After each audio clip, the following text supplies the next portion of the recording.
Design Chat is a weekly podcast dedicated to all of design and professionals all over the world, where you can come once a week and meet somebody interesting or multiple people like tonight and talk about design. So tonight we are very happy to welcome Michael Cronan and Karen Hidma of Cronan in San Francisco. Thank you guys for coming. Hi, everybody. Say hello to the 27 active users. Hopefully that will. Oh, here they come. They're starting to flow in a little bit.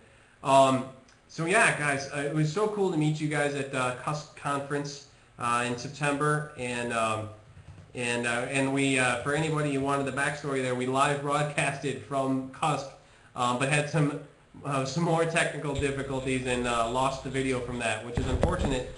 But the upside, which I told everybody, was that I get to contact you guys again and ask you to come back to do a full hour-long design chat. So thank you for taking me up on that.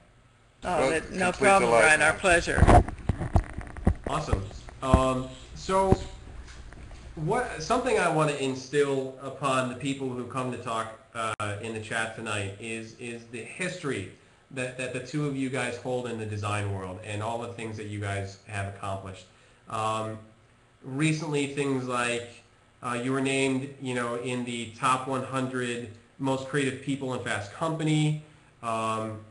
You were just awarded 7 awards in Graphice in '08. And a little bit of history that was awesome to find out was that, Michael, you were a founding member of AIGA San Francisco. Is that correct? It is correct, and it was a delight to do. And it didn't seem that long ago, but apparently it was a number of decades ago at this point. Time flies when you're designing. They just put out a wonderful book about the 25-year history, and they called it "What Were We Thinking?"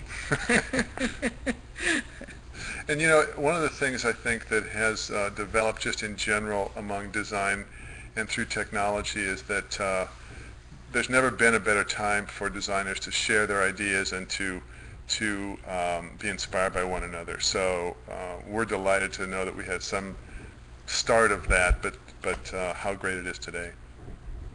That's awesome, and my sentiments exactly, and that's one of the reasons why Design Chat even exists, is because I started to see there are all these different ways to share information and talk online and do video chat, and now we've got this the way where everybody can come and talk at the same time. And a big announcement tonight actually is that today we finally signed a contract with Mevio for Design Chat, which is a podcasting group. Fantastic. And very shortly we will be available as a podcast for free, available on iTunes. So big announcement. Very happy about that. Oh, that's great. That's great. Congratulations, Ryan.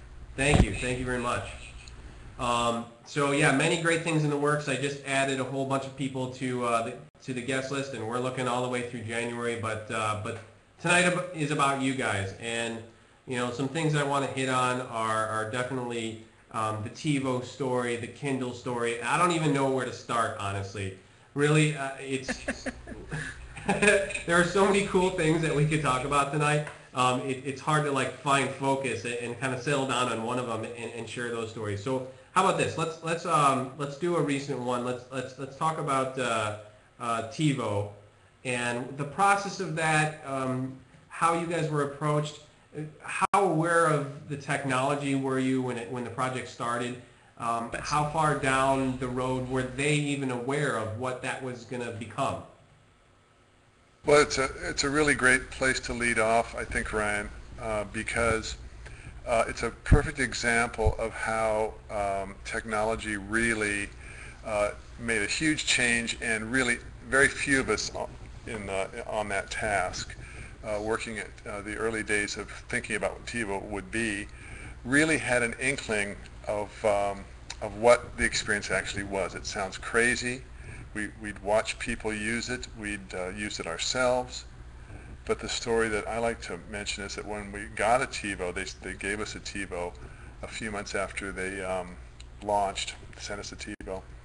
And I think Sean set up our son Sean. Yeah, thank goodness for the younger generation. Who's a brilliant sculptor and designer in his own right.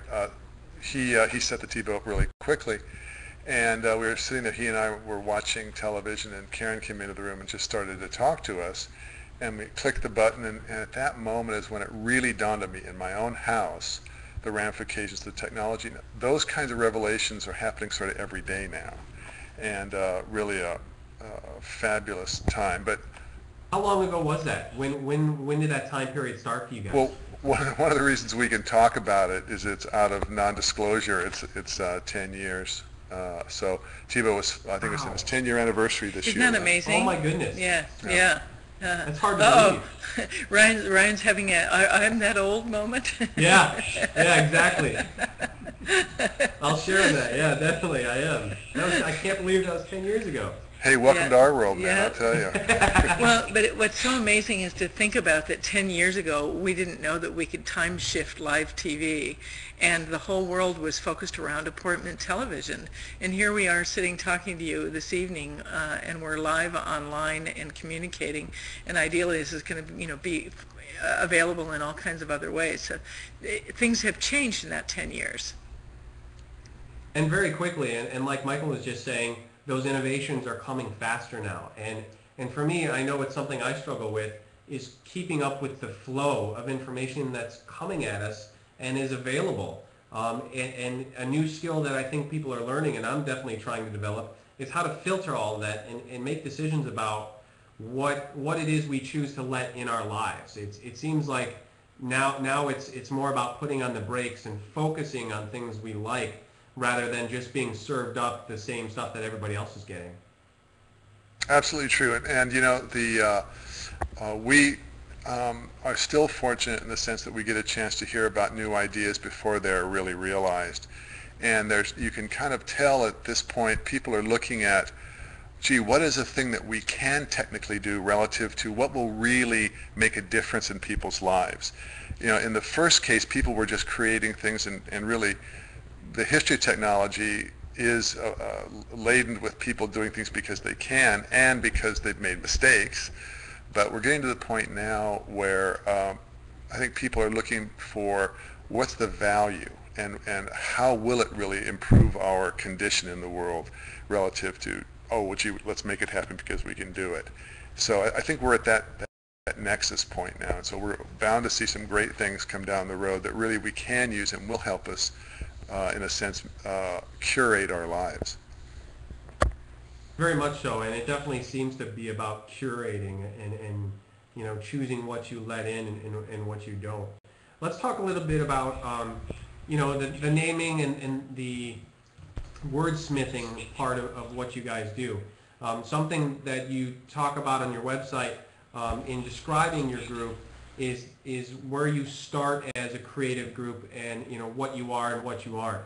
So maybe start there with sort of identity of Cronan before we delve into the identity of TiVo or your naming.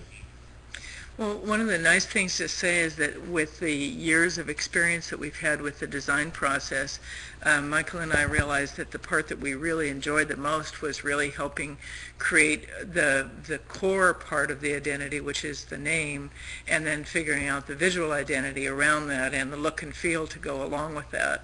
In essence, that really, in many cases, is the beginning of developing the brand. And so we've teased and called ourselves brand parents because we really do help kind of, give the company the great gift of their own sense of self and who they can be. And we've actually renamed some older companies. One of the ones that's on the website as an example is the group that was Children's Health Environmental Coalition for 15 years. And that name, with the acronym CHECK, they didn't own it. They hadn't registered the URL. So there's a lot of Colorado Health Educators Club and, other groups then. So they couldn't communicate their idea very well. And they also had a logo that looked like the little girl was being circled by the radioactive symbol, so that wasn't very positive. No. But we renamed them Healthy Child, Healthy World, and recreated the identity to be actually a hand-done drawing of the little girl who inspired the organization. And their membership has gone up incredibly. Their ability to communicate their idea has gone up incredibly. What's the name of your organization? Healthy Child, Healthy World. Oh, I want to be a part of that. It's really the power of really good naming, and it's the thing I think we probably enjoy most about this kind of work. You know, it's in a way it's finding something that represents the essence of what something will become. And you know, naming something is kind of a powerful moment when a child is named, or when a movement is named, and it in a sense casts the fortune of what's going to come in the future in a way. So we love that kind of. It's not quite a sacred moment. I'm not going to stretch it that far, but it is an important moment, and so we try to take that as seriously as possible, and deliver a kind of a process that we don't see other people doing. And I wish people would consider naming more seriously in design, because it really is an important thing. So when a client comes to you with a product like TiVo, which no one has ever heard of, and you sort of realize that you've got this now moment to give something like that a name, and then have to sort of explain what it is. Did they come to you with names that they already sort of liked, or things that they thought it should be called? And where in the process do you kind of tell them, all right, well, I'm glad you have those ideas. We need to explore this, and that. Yeah. Well, one of the things that we do is although we have a lot of experience in this, we approach every project with a real beginner's mind. And so we're, in a sense, tabula rasa. We're just open. We're receptive to what they're saying. And so much is accomplished, I've learned, although you wouldn't tell it tonight, is when you shut up. It's called DesignChat. We're supposed to talk. It's cool. Yeah, very good. Thank you. It would be named something totally different if it was just us staring at each other. But there's a couple of things. There's an academic component, which is to really understand and love language. There's a strategic component, and I have to say that Karen in our firm really is responsible for the strategic component, which is hey, what is the big picture? Why are we doing it, and how are we going to get to where we want to go? And then there's also this kind of intuitive thing that just comes out of, in a sense, flat-out inspiration. And you try to get all of those processes lined up so they deliver in a period, sometimes it's as few as just a few weeks. And one of the things we really enjoy is that very often our clients bring us really great ideas. And you ask, do people come with lists of names? And we encourage that as much as possible, because basically it's what we found is by spending time with everybody who has their heart involved in the organization right in the beginning, we really get to know a sense of what their opportunities are and what they can do.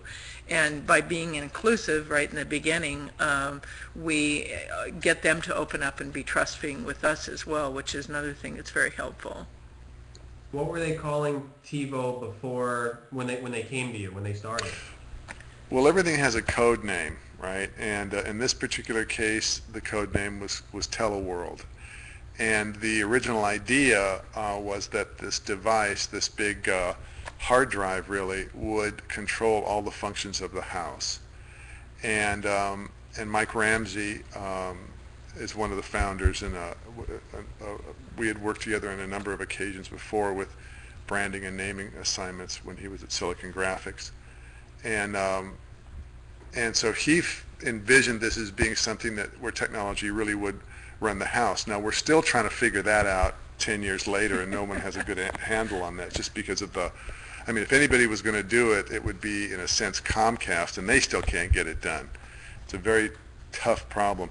But one of the issues was at the entertainment center in the house, and so Mike sat down with his other really smart people and finally decided, let's focus on television. And so our first conversation was probably 6 months before we began the project, just to kind of fill us in on what was happening and kind of get us started thinking about it. And then when we really got down to business, they had focused on television at that point, and were really going after a kind of a freedom, if you will, of having the opportunity to turn television to something that you could consume at your own time and your own pace. And that's where the idea evolved. And then the naming thing, I mean, one of the things we've learned is that and it was true with that group at TiVo, we're really a bunch of smart people. And so we've really tried to focus our practice on, how do we lower the average IQ in the room? If we're the dumbest people there, we're in good company. And they were so smart, and they were comfortable with that they would get the answer. So it really, for us, it taught us a lesson that we need to make sure everybody knows that we're going to get the answer, and we'll get exactly what we want. And then there was a lot of laughter in the room. And as much as possible, we try to generate as much laughter and goofy thinking, because somebody's going to blurt out something funny, and it's going to be the key to the kingdom in a way. And we'll claim we thought of it in retrospect, so it works out great. Did you originally intend that TiVo would be used as a verb? That's a really good question. And do you want to answer that, or do you want me to answer that? Well, I think the interesting thing about being used as a verb is that there's problem with things becoming common names, as we've all heard about. We refer to a Xerox when we just mean a photocopy. We refer to a Kleenex when we just mean a tissue. TiVo has struggled with that because they don't want to become generic, but at the same time, it's captured the big idea. And TiVo is not just the mechanism of recording the show, but it really means that I've labeled it a favorite. It's named it says that I've got access to watch that when I wanted. It also, the bigger idea behind TiVo was that it would go out and look for things that you liked based on your preferences and bring them back to you. So that's really kind of a power that I haven't seen with any of the other DVR kind of utilities, and it still hasn't been made as big of a point, because that's where one of the things you mentioned earlier was that how to curate for yourself. But if you've got a tool that can help curate for you, isn't that a wonderful thing? Michael likes sci-fi, so therefore we're going to have a lot of sci-fi. Don't tell everybody that, Karen. No, it's pretty obvious. Everybody likes sci-fi. So. But becoming a verb is actually one of the criteria that we use for most of the names that we come up with, because we really feel that if you can, we did not name Google, but it's important that people can say, I Googled it, and we know exactly what they mean. It's a little harder, that it hasn't become common language to say, I Yahooed it. We didn't name that either. But we do like the fact that, TiVo works perfectly in that context. David Pogue said something, or wrote something recently, which I was happy to hear and to read, and it happened to be about Kindle, which incidentally we really still can't talk too much about. But, oh, bummer, because I was going to do half an hour on that. Yeah. But we could do a thing on snake charming or anything else you want. But no, but he talked about how the word Kindle started out as a verb and then became a noun, and then now will become a verb again, because people will understand that what Kindle is doing is generating a kind of behavior and a kind of a process that people will now understand as, well, that's kindling, or they're kindling that idea. In this particular case, he was referring to how technology spreads and what I guess the big strategic picture that Amazon has.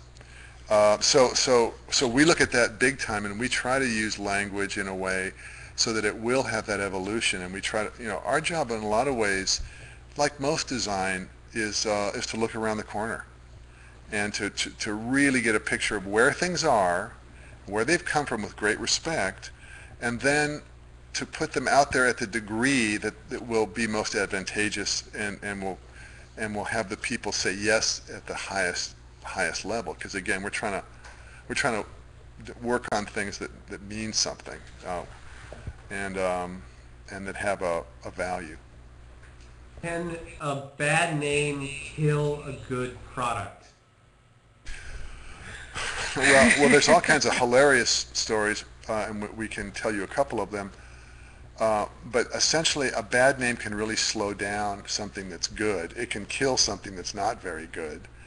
Well, in the example that I just gave about the Healthy Child, Healthy World, creating healthy environments for, our Children's Health Environmental Coalition was not a bad name, but they never really were a coalition. It was confusing. There were a lot of things. So it really slowed their growth. And the reason I just started to say creating healthy environments for children is because we sat here on the sofa with the founders of Healthy Child, Healthy World, and we're trying to come up with other names for the acronyms of what that would be.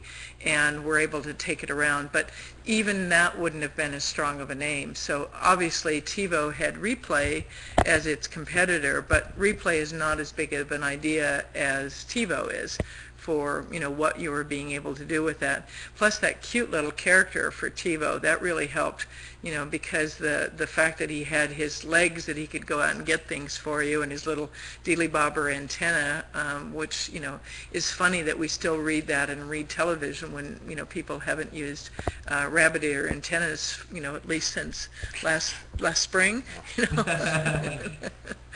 There's so yeah, I mean, I think the classic example of names that can propel or hold back is the one Karen cited, which is TiVo versus Replay. But a couple other ones which I just adore, which we didn't have anything to do with, but we love these stories. Years ago, we did have the privilege of working on the first American book on sushi, and people think sushi is an ancient kind of a food cultural thing in Japan, but really sushi only came in during World War II, or after World War II, when there was refrigeration and people could bring fish deeper inland in Japan. And so we got a chance to work on the first American book on sushi when they first got here. Well, in one of the sushi bars, there was only 3 in San Francisco at the time. This is probably 30 years ago. They had a soft drink that they were selling in a vending machine, a great marketing concept, putting a vending machine in a sushi bar. The problem was the name. And the name, which still exists in Japan, I'll just spell for you. And it's a soft drink. It's a milk-based soft drink. People in Japan will know this very well. CALPIS. Okay. So it sounded it was Calpis, sounded like cow piss. Oh. This is still a very successful company in Japan, and they make another product called Pocari Sweat, which is a soft drink. Okay. So that was a bad name. Another great one, of course, and the classic one is in Mexico when they launched the Chevy Nova. Means no go. In Spanish is no go. Doesn't so go. Yeah. One of the things that we do is we do a pretty extensive filter on international meanings of the names that we come up with, and it's one of the aspects of doing this is that you really have to be able to be thinking about all the negatives that a name could generate, and you got to think about how it translates, how it's misspelled, a lot of things involved in doing it. Speaking of international, there was an announcement yesterday or today that Kindle has now made a deal with AT&T and is ready to go international, and they're doing a U.S. price drop, and it kind of sounds like they're gearing up to sort of expand their horizons a little bit. How did you see the sort of Kindle international experience going? Well, I mean, the only thing I would say, because we don't really we don't know the ins and outs at all of what they're thinking. But if you've used Kindle, if you have a Kindle, it is a transformative experience, I think. And everybody that I've talked to, with only 2 exceptions, and those people hadn't opened the box yet.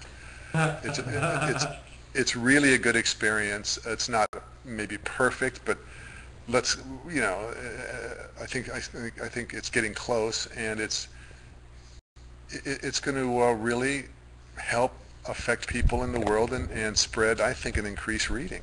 I think it's a great move for them to make it strategically. I think there's probably not too many people that are smarter than Jeff Bezos, so I'm pretty sure that they have that pretty hardwired and it'll be successful.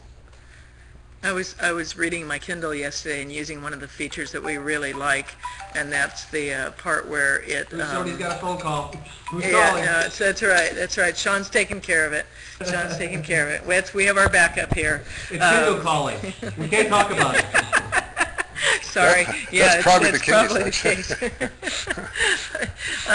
But just I was using the lookup feature, and if you find a word that you might kind of recognize, but you're not 100% sure what it is, there's this wonderful little lookup feature, and it gives you a dictionary definition in full of what that word is, and you can end up at the end of reading a couple of pages of information with a lot more context than you have just in the normal kind of reading part. So my sense is for the international aspect, there's always the thing of where books are written in different languages, and wouldn't it be wonderful if somebody who is, for example, learning English could be reading a book and could really, actually know what those words mean and have a little more extension on that. And the same thing for us, maybe that function of translation will be an element of that kind of reading that's something we can go forward with. A couple of housekeeping things real quick. Sorry to cut you off. Just 1 second. Yes. We're about 30 minutes into our conversation here. We'll do another 15 minutes of same sort of thing. And then the last 15 minutes we'll open up to questions from the audience.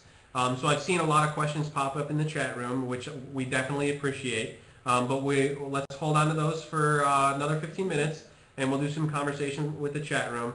Another thing I need to mention is that we have DesignChat Links, which is another Twitter account, which is active right now. And so as we talk about things, that account tweets out links to whatever we're talking about. So after the chat, you can look up DesignChat Links on Twitter, and if you're trying to think of something we were talking about, find that link and share it with someone. It's another way of sharing that we do. So sorry, I didn't mean to cut you guys off with there. I just had to mention a couple things. So not at all. It's brilliant. I love the fact messages from our sponsor. Yeah, I love the fact that you're able to generate and create experiences that have a long tail, and that's what you're doing right now. That's sure what we're hoping to do, and it means we'll have to take on some advertisers here soon. You'll see some ads rolling in, hopefully from maybe Amazon and Kindle. But yeah, I think you need a car company, maybe a Bavarian car company would be great. No, American car company, a good, the Tesla. There you go. Tesla. Yeah. There you go. I've been watching so much material on electric cars lately that I'm becoming obsessed with it, and I'm looking at I've got an old motorcycle sitting in the corner of my garage going, now if I get a couple batteries, I'm sure I could figure it out, Excellent. So back to the naming thing. At the beginning of the process with a client, do you guys put a time limit on something like that? Do you say, all right, well, we're going to talk about it. Here's our explorative phase. Here's our naming phase, and here's our objective testing phase. Do you put a time limit at the beginning where you need to stay within? Yeah, one of the things that we try to do is we try to work with our clients' time limits. And if people have agreed that they have to have a new name by Christmas, then pretty much everybody's working towards the same agenda, so that helps. There aren't too many people who say, I'm going to need a new name in 2 or 3 years, so you kind of can't spread it out that far.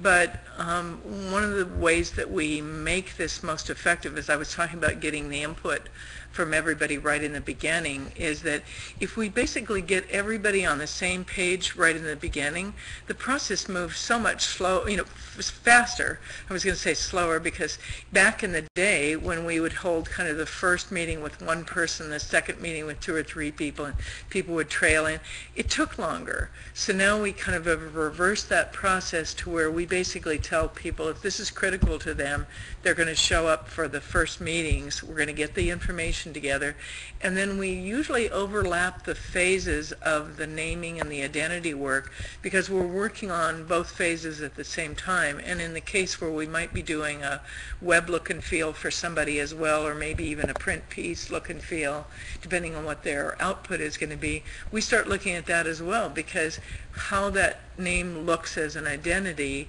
and how that identity works as a look and feel are all, they're like hand and glove. They fit together. So we really don't do a linear process. We do a much more intuitive process where we're bringing to the equation all the experiences that we've had in the past. We're trying to bring all the experiences of the other people that have been working on the project to the situation. We've had some great times talking with engineers because they're very often the ones who really understand the heart of whatever it is that they're trying to create. And we also like to, bring in staff people because they came into the company because they were excited about the big idea, and sometimes management people have forgotten what that exciting thing is. So by bringing in as many people as we can right in the beginning, we really accelerate the process. And then it can stretch out because sometimes you get what you want, but it isn't really what you need, and that's been, a great philosophy. That's sure. Yeah, I think one of the things that we try to do, which is difficult for designers sometimes to, go with when we share these ideas with other designers, but sometimes you have to get exactly what you want before you realize exactly what you need. And the two are real different, and we've always focused on what our clients need, not what they want.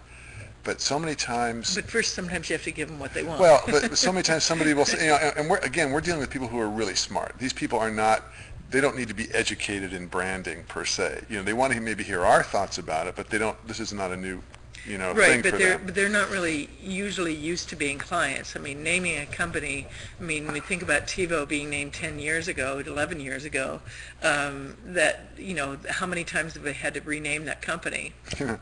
Well, so the idea is that we will listen and deeply listen to what our clients are saying, and we will not deliver what they're asking for per se, but give the best answer to that request, if you will, that's possible, that we can possibly imagine, and then they'll look at it and they'll say, sometimes this happens exactly this way, they'll say, wow, you gave me exactly what I was looking for. Now I kind of know what I really am looking for. And we feel we are not the experts. We are expert in a lot of techniques. We are cocky enough to say that we can deliver. We have a track record, we have all that, but we're not the experts. And I think so many times designers come at their clients as the experts, and I think that we might be expert at helping people find something great, and we might deliver that great thing, but so much of the energy of it comes from them and comes from their big vision. And so we wind up making deep friends with our clients because we don't try to bully them or buffalo them into doing something that doesn't really emanate from them. And so when you get to that point where you're confident at the end of the day, it's tough because no, you go ahead.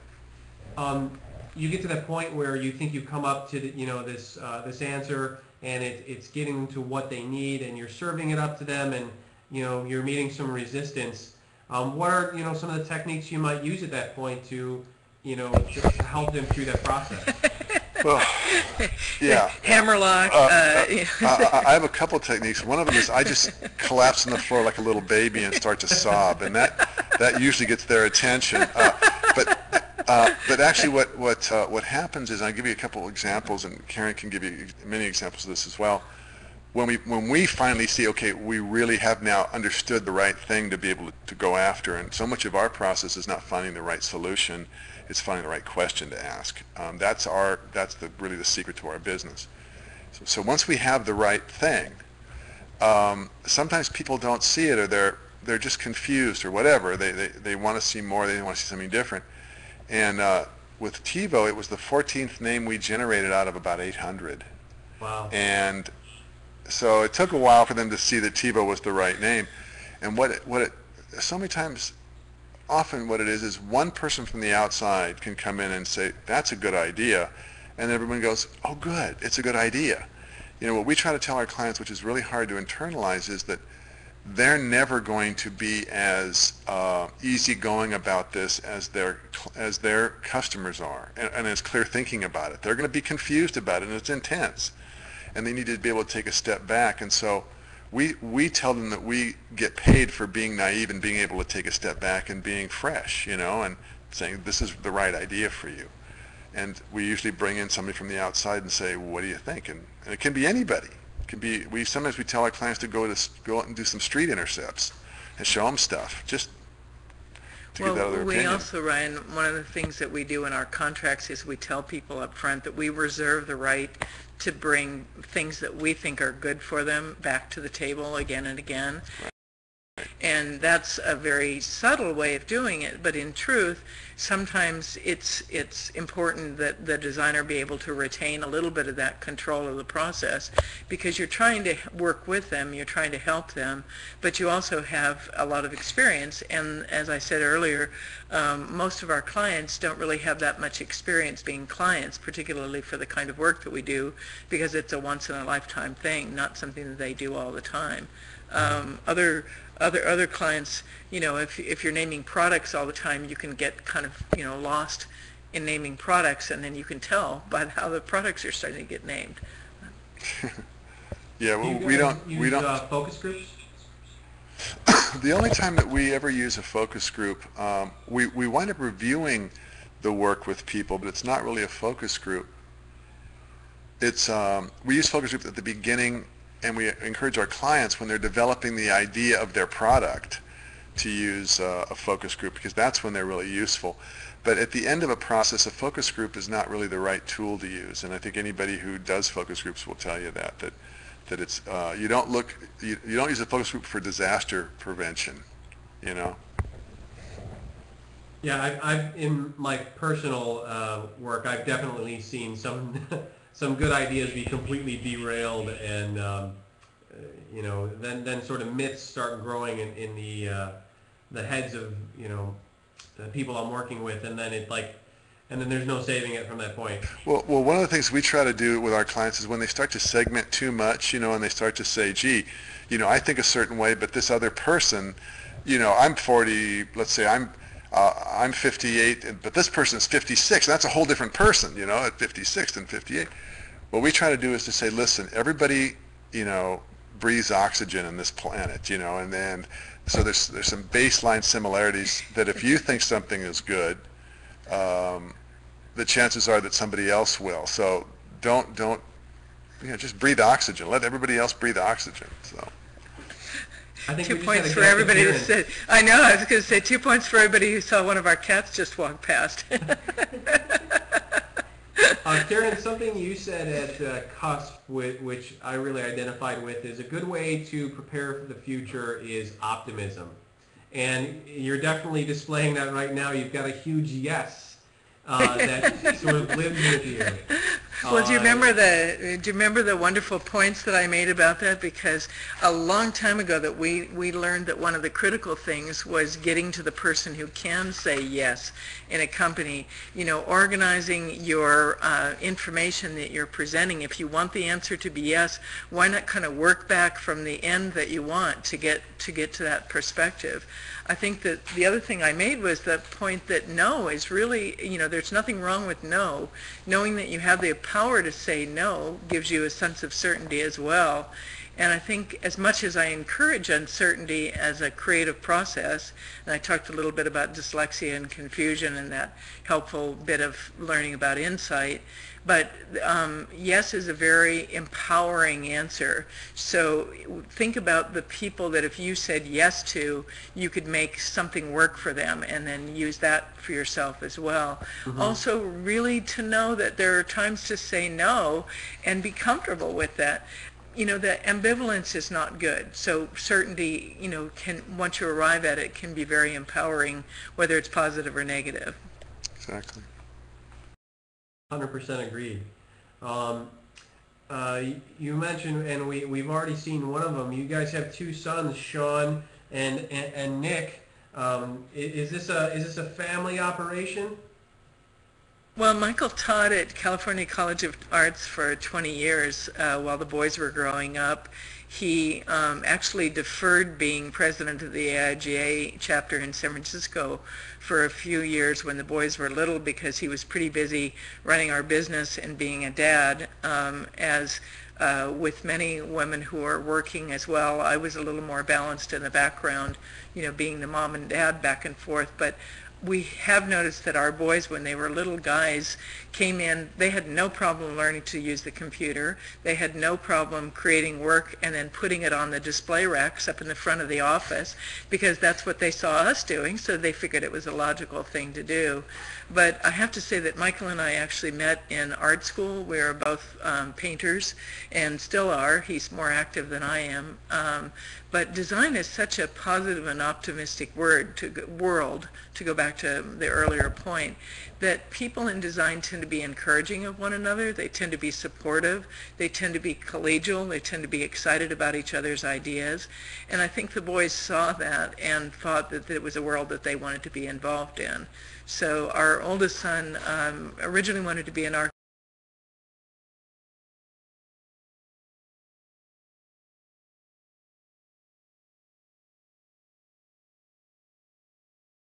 I think we've, I think we've lost connection here with, we're back. But switched over to industrial design. We're definitely having a little problem with the connection of what he might be able to do. He hungers a little bit now for the world of architecture, but I think he'll balance that out. And Sean, who is our support person here,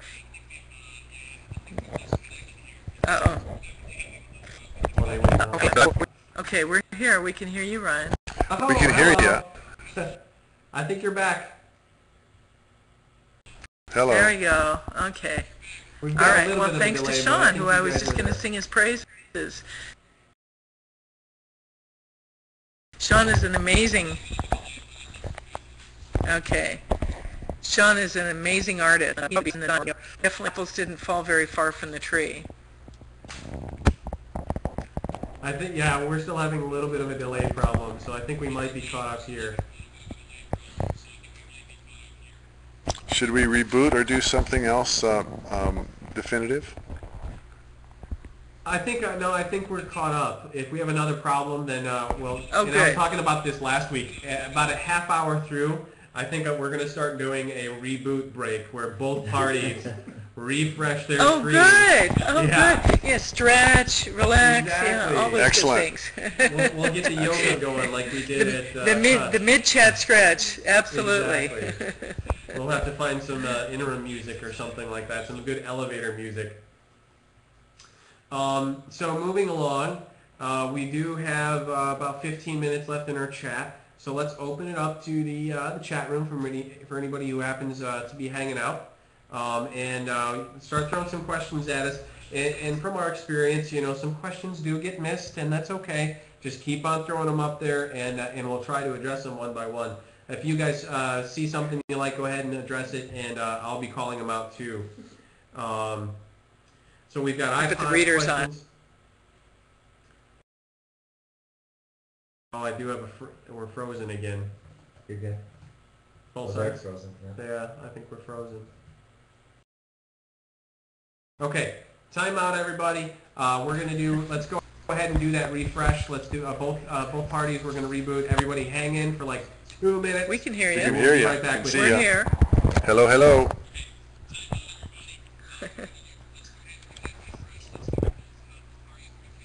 Cool. So you want to redo? We reboot off.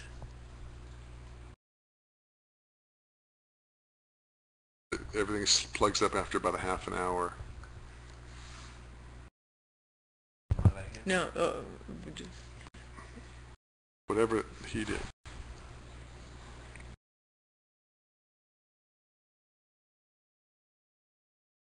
Test. So I'm back. Hello, hello. we can hear you. Are we back? Are we back? I think you're back. All right. Good. All right. Great. Excellent. Woo! So the answer to the first question is 42. But exactly. These, they're doing math questions. I don't know. This isn't math chat. I don't know what happened.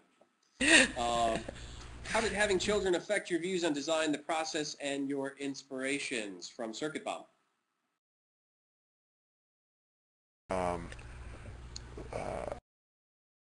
I'll answer from the father's perspective. It's less dramatic and intense, of course, than the mom's perspective, but wow, to be able to look at things like a kid is the most valuable thing that a designer can possibly ever relearn. And so I would say that in particular. So I missed the question. I'm sorry, I was distracted. What was the question, Ryan? How did having children affect your views on design, the Oh, process, and your inspirations? wow. Oh, that's great. The biggest thing was is that I had been working on a lot of film projects before I had my first child, and it was an amazing process because it was the first production I completed all by myself. Yes. A little bit over budget and a little bit over schedule. But really, being involved in having a family, we've seen this happen over and over again with our friends, that it just really opens up your world. It gives you a connection to a lot of how much life is, because people tend to hang out with people around their same age. And we happen to live and work in the same place, and my dad, who's 92, lives with us, and Sean, who's 24, lives with us. So we have quite a range of opinions going on around this family. Awesome. We've got another good one here. We've got Garific asking for a Cronan critique of the name of Twitter. I actually think Twitter is a pretty terrific name, and it goes with the battiness of the whole concept and the frivolousness of the whole concept. The verbs around it have been great. Yeah. I think all the things that people have been able to do with it, and plus the uniqueness of the name, has been really fun. I mean, most of you probably have looked and seen the .com waste bin is full of names of people who are trying to have as many O's in their names as Google, and you can't register just about anything that has an IO ending on it after the success of TiVo. So it's hard to find something that's got that kind of uniqueness to it. But I think that Twitter and Tweet and all the other kinds of things that are fun around that have been good, effective names. Absolutely. Audience, you're kind of slow. I think we've lost a few people, so keep on throwing those questions up. There was one fellow from Egypt that was asking about design books, and I would say that many more than two, but both books by Paul Rand would be an excellent choice or actually his 3 books by Paul Rand would be an excellent choice for getting an amazing perspective on design. They're very clear, and also John Maida's written a couple of books that are really helpful. Absolutely. In terms of, I tend to think of books for designers that help you simplify, because there's a lot of the design books have got too many words in them. Our friends, Elena Wheeler's written some really wonderful books on logo and identity design, and she's very helpful and generous in trying to help understand the motivations between the designers and also the clients that have been involved. We've got another question here from Garific. Product name instantly successful, or does it only become successful once it's been marketed to the masses and becomes well known?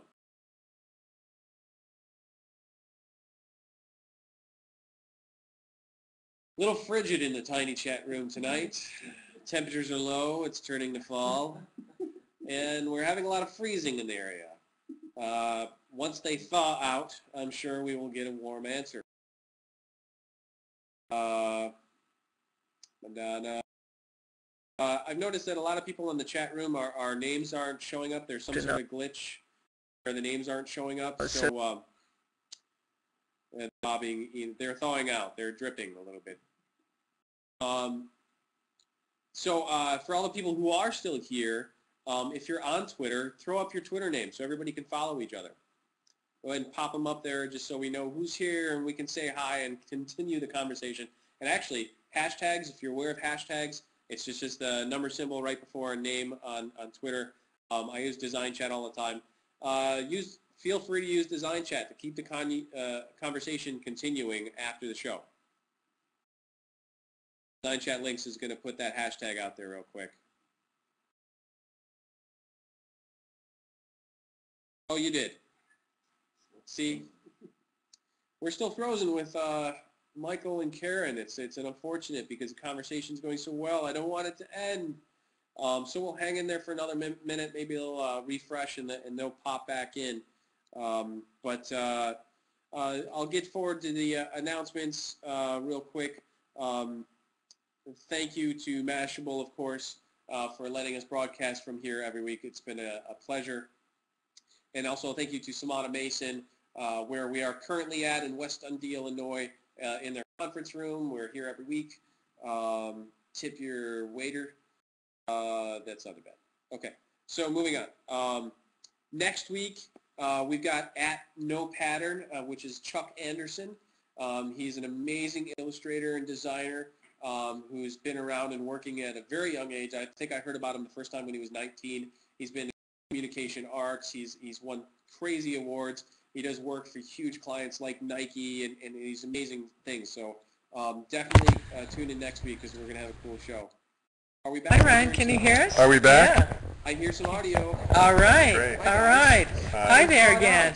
Yeah. We thought out. Well, we were hearing you. You got frozen for us, so. Did I really? Oh, Okay. Yeah. well, let's see. The temperature's turning. It's getting really cold, and there's some freezing in the interwebs. It's the season. It's the season. It is. So we had everybody share their Twitter names. You guys are on Twitter also, yes? We are both with our own names. So, so far I think we're following and not tweeting, but it's really fascinating. Why don't you share the names with us so everybody can follow you guys? Karen Hibma. Michael Cronan. There you go. See, naming can be simple.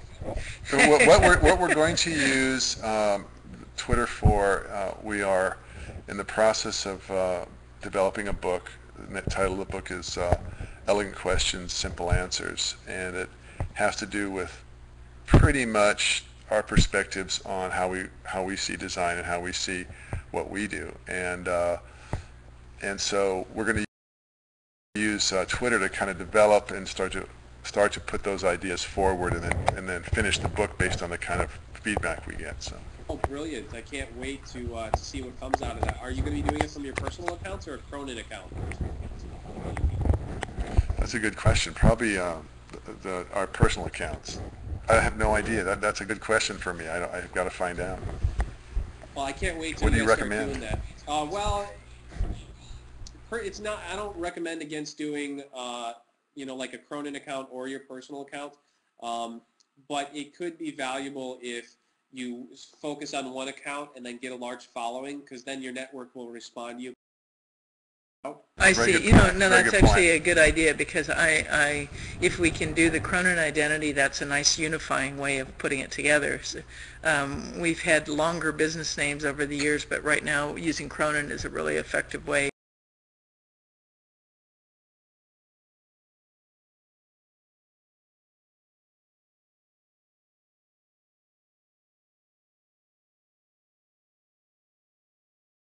All says they're frozen.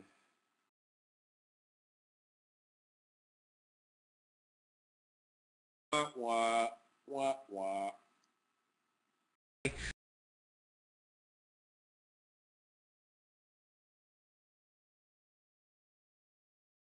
Avi. And this is something we deal with from time to time. DesignChat is a live show, so there are some technical issues, but when we put the podcasts together, little videos, maybe we can edit some. Nice if I did that for you guys. So yeah, that's going to be a cool idea to see when they start throwing some of those subjects out there, because it's something that I talk about a lot. And this show, DesignChat, Twitter chat, just text-based chat. It's all about the conversation and open discussion. So For us to kind of brand. hi guys. All right. Okay, we back? All I think right. you are. We're Okay. back. Oh, good. Okay. So I was just telling the group that I'm just excited to see when I start those conversations, because DesignChat started as just a Twitter-based conversation and just changing ideas about design, and I think that's going to be a very cool some of the development for your book. That's great. Yeah, we're looking forward to it. Yeah, well, as we said, we've always enjoyed that dialogue and really getting input from a lot of people in the process. And I think that the technological opportunities that are available to us are fabulous because there is really a community around these ideas. I'd love to help you guys out in any way that I can once you start Ooh, doing that. good. You are now officially delegated. That's great. We'll take you up. We'll take you up on that, We'll Ryan. send Thank you you your, very much. your deputy badge right away. Totally. I mean, it sounds like a very exciting endeavor. So yeah, any way that we can help Fabulous. Okay, well, we're, I think now that you guys finally have your feedback, we're running out of time here, and we actually have to close the show, which is unfortunate. But we did have a long conversation, and I'm very glad that I was able to get you guys back after meeting you guys at CUSP. CUSP, you guys were wonderful at CUSP. I can't wait to find another opportunity to hear you guys speak.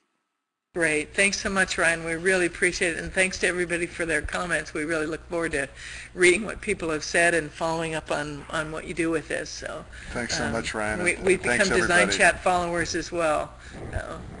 Fantastic. So this has been DesignChat. Check in with us next week. We've got another show. Follow us on Twitter at DesignChat and at Hoopajube. Again, my name is Ryan McGovern. And have a good night, everybody. We'll talk to you soon. Bye. Bye-bye. Bye. Thanks.